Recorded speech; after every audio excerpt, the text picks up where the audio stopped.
اعوذ باللہ من الشیطان الرجیم بسم اللہ الرحمن الرحیم الحمد للہ رب العالمین وصلی اللہ علی محمد وآلہ الطاہرین ولعنۃ اللہ علی اعدائہم اجمعین بسم اللہ الرحمن الرحیم قال مولانا علی بن ابی طالب علیہ السلام من تعلم العلم للتکبر مات جاہلا علیکم السلام ومن تعلم العلم للمناظرۃ مات فاسقا ومن تعلم العلم للقول دون العمل مات منافقا ومن تعلم العلم للعمل مات عارفا صلاۃ محمد علیہ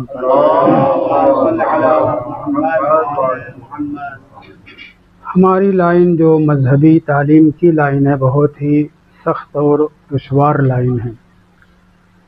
اس راہ میں بہت کچھ قربان کرنا پڑتا ہے اور گھر سے لے کر کے پورے معاشرے تک کی مخالفت کبھی کبھی مول لینی پڑتی ہے۔ علم بھوک میں ضرور ہے، مگر ہمارے بزرگوں نے یہ کہا ہے، بعض نے خوب بخورید، خوب بخابید، خوب بخانید، خوب کھاؤ، خوب سو، مگر خوب پڑھو۔ تو علم بھوک میں ہے لا شک ولا ریب، لیکن جب بھوک برداشت سے باہر ہوتی ہے تو پھر اچھی سے اچھی کہانی، اچھے سے اچھا مسئلہ، تاریخی چیز بھی انسان کے دماغ میں سرایت نہیں کرتی۔ مگر ہمارے بعض بزرگان ایسے بھی گزرے ہیں کہ جنہوں نے بہت ہی سخت حالات میں بعض کتابیں لکھی ہیں۔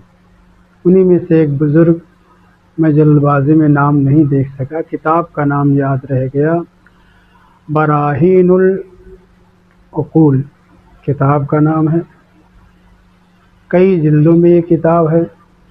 کسی جلد کے لکھتے وقت اس بزرگوار نے، صاحب براہین العقول نے بیان کیا ہے کہ اس وقت میں فلاں مسئلے کو تالیف کر رہا ہوں جبکہ میرے بچے بھوک کی وجہ سے چیخ چیخ کر رو رہے ہیں۔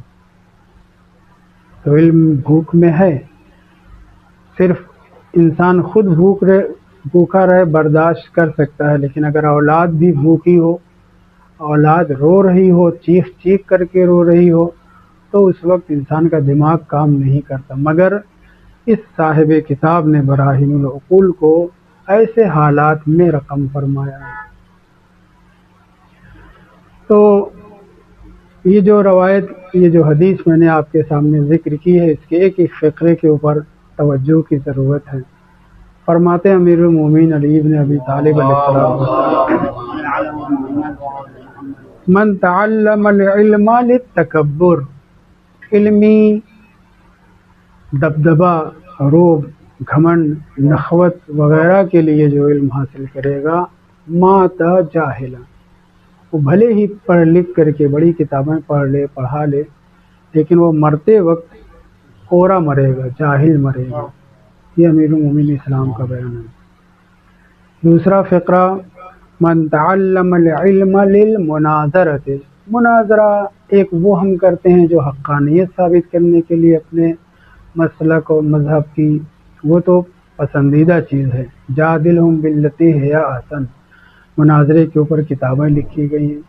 معصومین علیہ السلام نے خود مناظرہ کیا ہے اور اپنے اصحاب کو بھی حکم دیا ہے کہ تم فلاں سے اس موضوع پہ مناظرہ کرو، تم فلاں سے اس موضوع پہ مناظرہ کرو۔ امام جعفر صادق علیہ السلام کا زمانہ خاص طور سے اس حوالے سے قیس معصور، جعفر، ہشام بن سالم، ہشام بن حکم، زرارہ، ابان، محمد بن مسلم، ان سب نے بہت سے مناظرے کیے، لیکن بعض کو امام نے کہا تم اس موضوع پہ مناظرہ نہ کرنا، تم اس موضوع پہ مناظرہ کرو۔ یعنی جو جس میں مہارت رکھتا تھا اس میں اس سے مناظرہ کرنے کے لیے امام نے حکم دیا ہے۔ جیسے ایک صاحب کو ٹوک دیا تھا کہ تم اس موضوع پہ مناظرہ نہ کرو، اور ہشام بن سالم یا ہشام بن حکم تھے یا کوئی دوسرا تھا، ان کو مناظرہ کرنے کے لیے امام نے دعوت دی، قیس معصور ظاہراً تھے، تو انہیں برا لگا، ظاہر محسوس کیا کہ امام براہ راست مجھے منع کر رہے ہیں، ان کو اجازت دے رہے ہیں، تو امام نے بعد میں سے کہا یا پہلے ہی مناظرہ کرنے سے پہلے کہا کہ ان کا مخالف جب اڑے گا تو یہ بھی اس کے ساتھ اڑیں گے، جب وہ اپنی پرواز نیچے کرے گا، علیکم السلام، ہلکی کرے گا تو یہ بھی پرواز اپنی ہلکی کریں گے۔ مطلب کیا ہے، اگر وہ بیٹھ جائے گا زمین پر تو یہ بھی بیٹھ جائیں گے، اڑنا چاہے گا اڑنے لگیں گے، پرواز باقاعدہ کرے گا تو وہ بھی پرواز کریں گے۔ مطلب یہ کہ اتنے مجھے ہوئے ہیں کہ طرف مخالف مقابل جیسے داؤں پیچ اپنا چلائے گا لگائے گا ویسے ہی اس کا ڈٹ کر کے یہ مقابلہ کریں گے۔ تو امام نے ان کو اجازت دی لیکن دوسرے صحابی کو منع کر دیا۔ بہرحال مناظرہ اچھی چیز ہے اس عنوان سے کہ اگر ہمارا ہدف اور مقصد پیارا ہو، اچھا ہو، اپنے مسلک و مذہب کی تثبیت کے لیے تمام بزرگ لوگ، بڑے بڑے مناظر، اصحاب ائمہ طاہرین میں خود معصومین علیہ السلام نے مناظرے کیے ہیں۔ کتاب الاحتجاج علامہ طبرسی کی مکمل احتجاجات اور مناظرات کے اوپر پوری کتاب ہے، یا محمد محمدی اشتہاردی 20-22 سال پہلے مرحوم ہو گئے، ان کی کتاب ہے، عربی میں ترجمہ ہو گیا اجود المناظرات، 101 مناظرہ، 101 مناظرہ پیارا پیارا ڈھونڈ کر کے انہوں نے اس میں جمع کیا، اردو میں بھی ترجمہ پسندیدہ مناظرے کے عنوان سے شاید ہو چکا ہے۔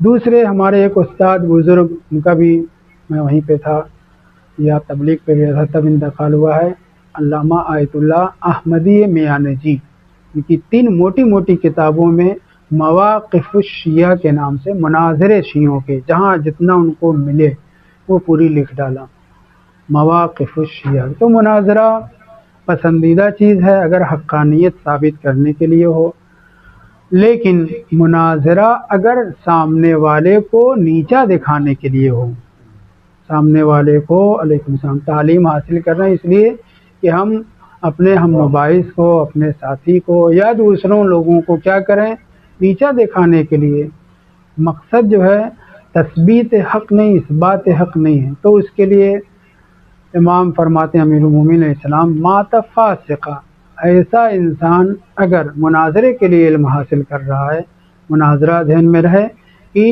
بلا وجہ مقابل کو نیچا دکھانے کے لیے، تو ایسا مناظرہ کیا ہے، ایسے مناظرے کے لیے تعلیم حاصل کرنے والا چاہے جہاں پہنچ جائے، نجف، کربلا، کاظمین، قم، مشہد، جہاں پہ بھی پہنچ جائے، اگر وہ اس نیت سے تعلیم حاصل کر رہا ہے رحمۃ اللہ، تو مات فاسقا، وہ فاسق مرے گا، گنہگار مرے گا۔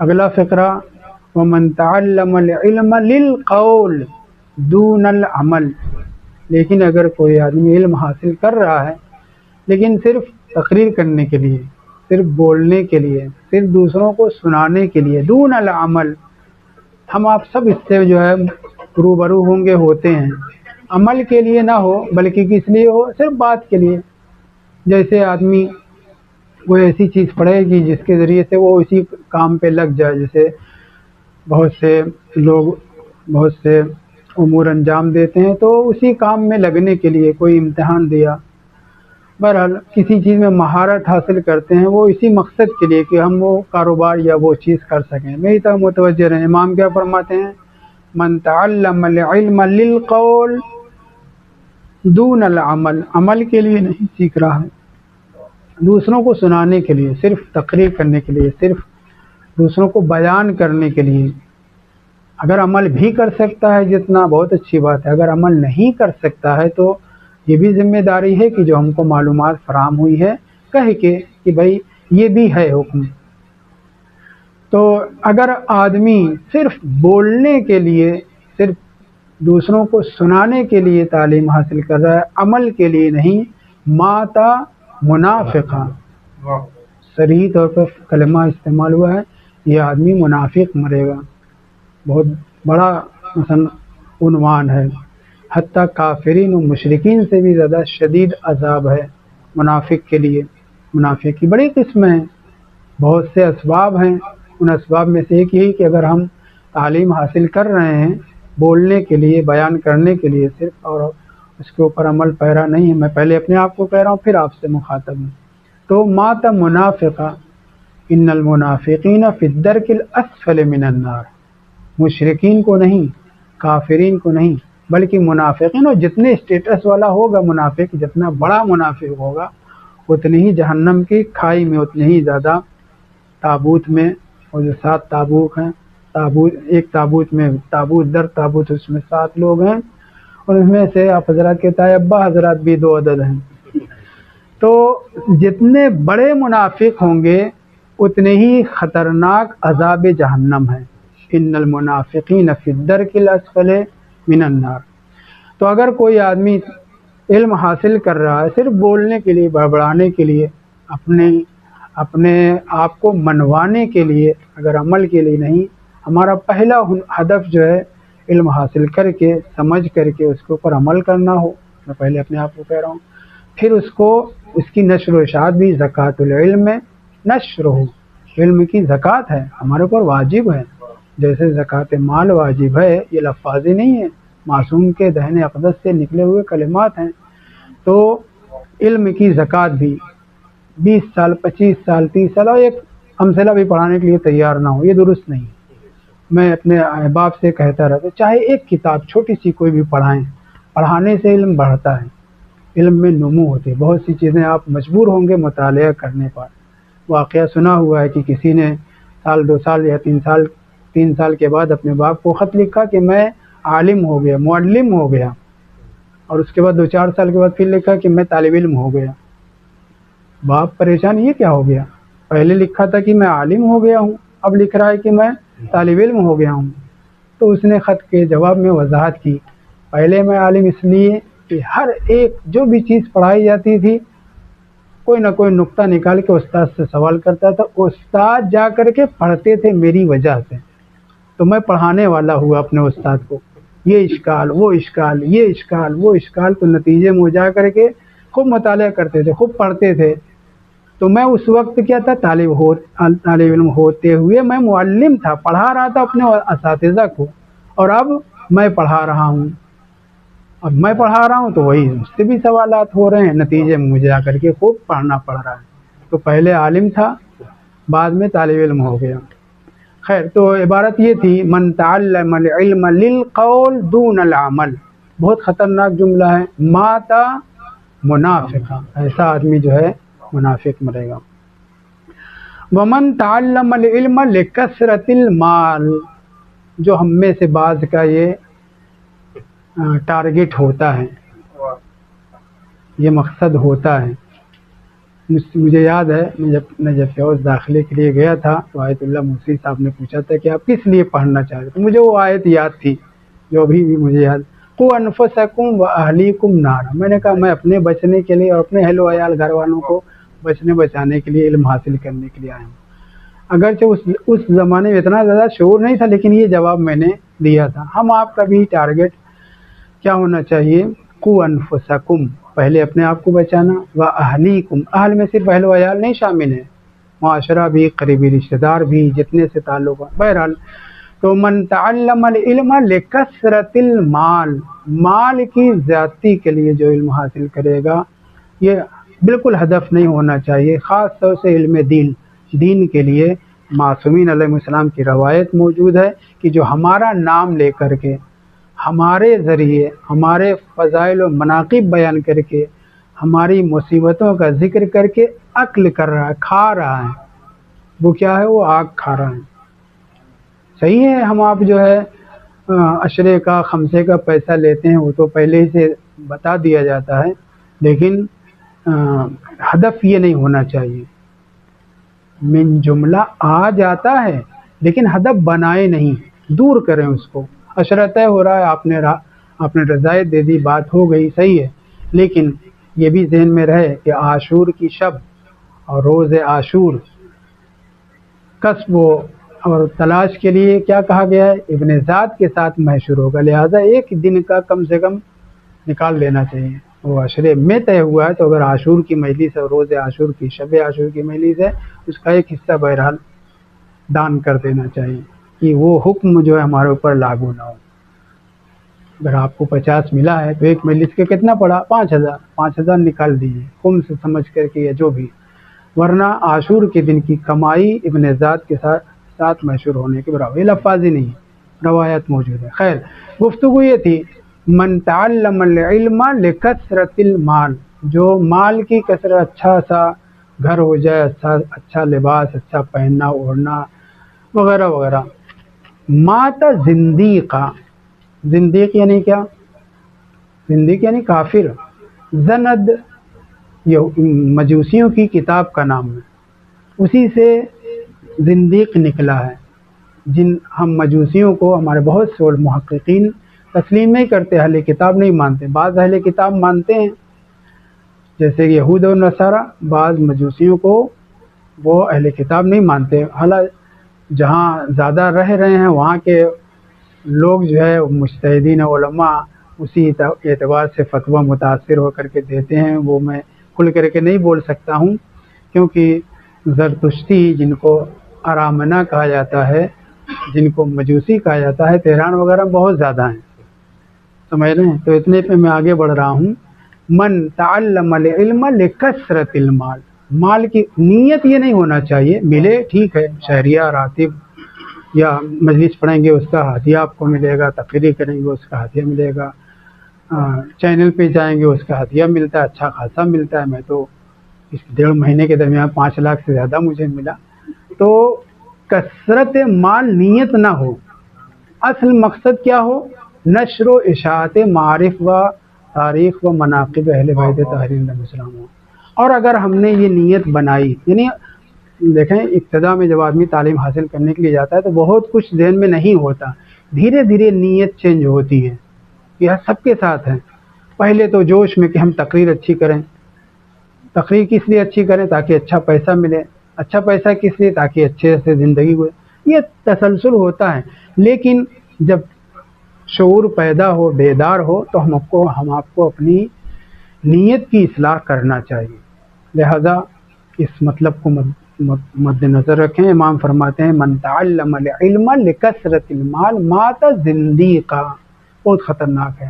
زندیق یعنی کیا؟ دوسرے لفظوں میں کافر، زنادقہ جو کہا جاتا ہے کفار کو کہا جاتا ہے، یا دہری کہا جاتا تھا، بے دین بالکل خدا کو نہ ماننے والے، یا عام طور سے ارامنہ کو زرتشتی جن کے لیے لفظ استعمال ہوتا ہے، مجوسی لفظ استعمال ہوتا ہے، اور زندیق کے معنی کافر لغت میں بھی آپ کو مل جائے گا. تو ایسا نہ ہو کہ ہم تعلیم حاصل کر رہے ہیں، علم دین حاصل کر رہے ہیں، 14 علم جو اسلامی علوم کہے جاتے ہیں ان کو حاصل کر رہے ہیں، نیت میں کثرت مال ہو. دوسرے اور راستے ہیں، نجف میں بھی دوسرے راستے ہیں کمانے کے، لیکن اگر تعلیم حاصل کرنا ہے تو نیت ہماری اپنے آپ میں بیٹھ کر کے سوچ کر کے چینج کرنا چاہیے کہ ہمارا مقصد چاہے بلا واسطہ مقصد یا با واسطہ مقصد. کبھی کبھی مقصد کیا ہے؟ با واسطہ ہوتا ہے. مقصد مال ہے مگر پہلے اچھے سے ذاکر بن جائیں تاکہ اچھا سا پیسہ ملے. تو یہ با واسطہ مال کی طلب ہوئی. تو اگر ایسا ہم علم حاصل کریں گے تو اتنی محنت کے بعد 50 60 70 سال عمر بتانے کے بعد اس لائن میں، اور معلوم ہوا کہ ہم زندگی یعنی کافر مر رہے ہیں.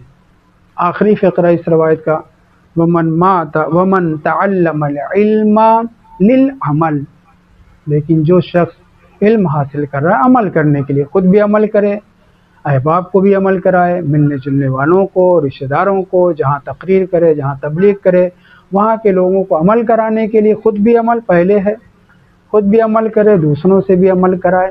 اور یہ بھی ذہن میں رہے کہ اس کا مطلب ہرگز یہ نہیں ہوتا کہ ہم سارے احکام کے اوپر عمل کر سکتے ہیں.